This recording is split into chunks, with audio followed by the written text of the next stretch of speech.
2020 की एक सरकारी रिपोर्ट के अनुसार 1 करोड़ 4 लाख लोगों ने बीए का कोर्स किया। बीएससी में 49.12 लाख, बीकॉम में 43.22 लाख और बीटेक में 23.2 लाख, जिसका मतलब है कि हमारे देश का पॉपुलर कोर्स बीटेक नहीं बीए है, यानी कि बैचलर ऑफ आर्ट्स। और हाँ, आप ये मत सोचना कि ये 2020 का हाल है, हर साल ऐसा ही होता है। तो आज की वीडियो में हम बात करेंगे बीए कोर्स के बारे में कि आखिर ये कोर्स इतना पॉपुलर क्यों है, जबकि बीए वालों के लिए कोई नौकरी मौजूद भी नहीं है और फिर भी लोग बीए कर रहे हैं। तो चलिए जानते हैं। 2012 की एक रिपोर्ट की माने तो सबसे कम सैलरी बीए, बीएससी और बीकॉम इन तीनों ही कोर्स में है। मैं बीकॉम स्टूडेंट हूं तो मुझे पता है कि बीकॉम में कितनी सैलरी मिलती है, नहीं मिलती है।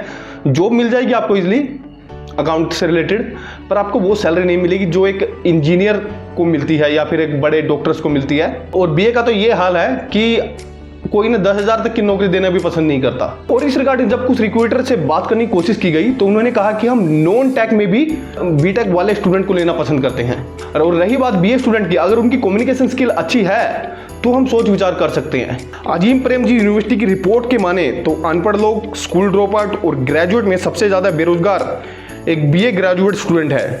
और इसके पीछे रीजन है माइंडसेट। एक बार डिग्री हाथ में आ जाए तो बस और कुछ नहीं चाहिए। आपके अंदर स्किल हो या ना हो कोई फर्क नहीं पड़ता, करना तो एक वाइट कॉलर जॉब ही है। देखो, मैंने अपनी कई वीडियो में कहा है, आज के टाइम में डिग्री से ज्यादा आपके अंदर क्या स्किल है वो ज्यादा मायने रखती है, क्योंकि वक्त बदल चुका है। अब डिग्री सबके हाथ में है, पर पॉइंट इज दैट कि आपके हाथ में स्किल क्या है। एक हायर डिग्री लाइक बीटेक वालों को एक छोटे कम पे स्केल पर जॉब मिल सकती है, बट जब एक डिग्री छोटी हो लाइक बीए बीकॉम तो उन्हें कौन सी जॉब मिलेगी। तो दैट्स द रीजन। और बीए स्टूडेंट की हालत तो ये है कि अगर आप किसी को जाकर ये भी बोलते हो ना कि आपने बीए किया है तो आपकी वैल्यू वहीं खत्म हो जाती है। मतलब कि बीए करने के बाद आपका ग्रेजुएट होना या ना होना बराबर है। क्या आपने किसी भी फिल्म, अपने आस पड़ोस या अपने माँ बाप को कभी ये कहते सुना है कि आफ्टर द 12th तुम बीए करना? मैं भी किसी के माँ बाप ने ये नहीं कहा होगा। हमारी सोसाइटी का एक ये सच है कि अगर आप कितने भी इंटेलिजेंट स्टूडेंट क्यों ना हो, अगर आपने 11th 12th में आर्ट्स ले ली ना तो आप एक वीक स्टूडेंट हो। आपको जो है एक कमजोर स्टूडेंट की निगाह से देखा जाएगा। इंडियन सोसाइटी में माँ बाप हमेशा टेंशन में रहते हैं कि अपने बेटे को इंजीनियर बनाए या फिर डॉक्टर। बट जब बात आती है बेटी की, तो बेटी का क्या है, उसे तो पराए घर जाना चाहिए, इसे सिर्फ बीए करा दो एज ए फॉर्मेलिटी, वो बहुत है। वैसे आपको बता दो कि जहां बीटेक में 27% लड़कियां हैं, वहीं बीए में 52% लड़कियां शामिल हैं। अब इसका सोल्यूशन क्या है? रवि सागरवाल, CEO ऑफ able.com, वो कहते हैं कि कोई बात नहीं, अगर आपने बीए की है तो अगर किसी ने हिस्ट्री से बीए की है तो जरूरी नहीं कि वो हिस्ट्री पर ही रिसर्च करे। आज के टाइम में मेन मुद्दा है डिग्री के साथ अपने अंदर कोई स्किल तो बिल्ड करो, ये सबसे बड़ा मुद्दा है। चाहे वो सेल्स हो, कोडिंग हो, मार्केटिंग हो, पर कोई स्किल जरूर हो।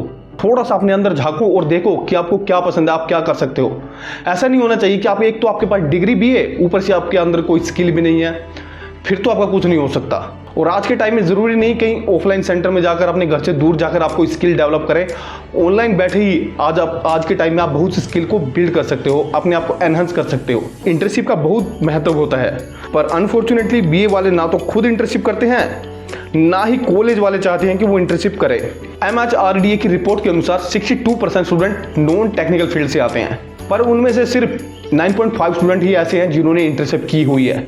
इंटर्नशिप करने का ये कारण भी है कि बीए करने के बाद कोई प्राइवेट जॉब तो करनी नहीं है, करनी है तो सिर्फ सरकारी जॉब ही करनी है। यही कारण है कि जो टाइम हम इंटर्नशिप में खराब करें, बेटर होगा कि उस टाइम को एक गवर्नमेंट एग्जाम की प्रिपरेशन में ही खराब किया जाए। खराब ही होता है मोस्टली, 1-2% के बच्चों का ही एडमिशन होता है। बीए करने का एक दूसरा कारण ये भी है कि एक स्टूडेंट बीए लेता है क्योंकि उसे पता है वो आसानी से इसमें पास हो जाएगा। बीए के साथ साथ वो गवर्नमेंट एग्जाम की प्रिपरेशन करता है, लाइक द यूपीएससी। वैसे आपको बता दूं कि यूपीएससी में पिछले कुछ सालों से नॉन टेक्निकल से ज्यादा टेक्निकल लाइक बीटेक वाले ज्यादा अच्छा परफॉर्म कर रहे हैं। और जब आप एक बीए स्टूडेंट के डेटा पर नजर डालोगे तो साउथ इंडिया और नॉर्थ इंडिया दोनों में एक बहुत बड़ा फर्क नजर आएगा आपको। आप ये मैप देखिए, जितना गहरा रंग उतने ज्यादा ह्यूमैनिटी कोर्सेज, यानी कि बीए तो इस मोड में सबसे आगे है। बिहार जहां 70% से भी ज्यादा लोग बीए करते हैं, वहीं दूसरी ओर साउथ के कुछ स्टेट में तो बीए का परसेंट 10 से भी ऊपर नहीं है। सबसे ज्यादा सरकारी नौकरी का क्रेज हिंदी स्ट्रीम में ही है, और यही कारण है कि बिहार, राजस्थान, यूपी में सबसे ज्यादा हिंदी स्ट्रीम ली जाती है। और यही कारण है कि आईएएस स्टूडेंट सबसे ज़्यादा बिहार और यूपी से ही निकलते हैं अगर कंपेयर करें हम साउदर्न इंडिया से। वैसे देखा जाए तो प्राइवेट सेक्टर में हिंदी स्ट्रीम को इतनी वैल्यू भी नहीं दी जाती है और सिविल सर्विसेज में सबसे ज़्यादा नॉर्दर्न स्टेट के स्टूडेंट ही पोस्ट पर हैं। इंजीनियर डिग्री करने में सबसे ज़्यादा साउथ के स्टेट आगे है क्योंकि वहाँ पर इंजीनियरिंग कॉलेज बहुत ज़्यादा है। वहीं दूसरी ओर नॉन टेक्निकल कोर्स करने में नॉर्थ इंडिया सबसे आगे है।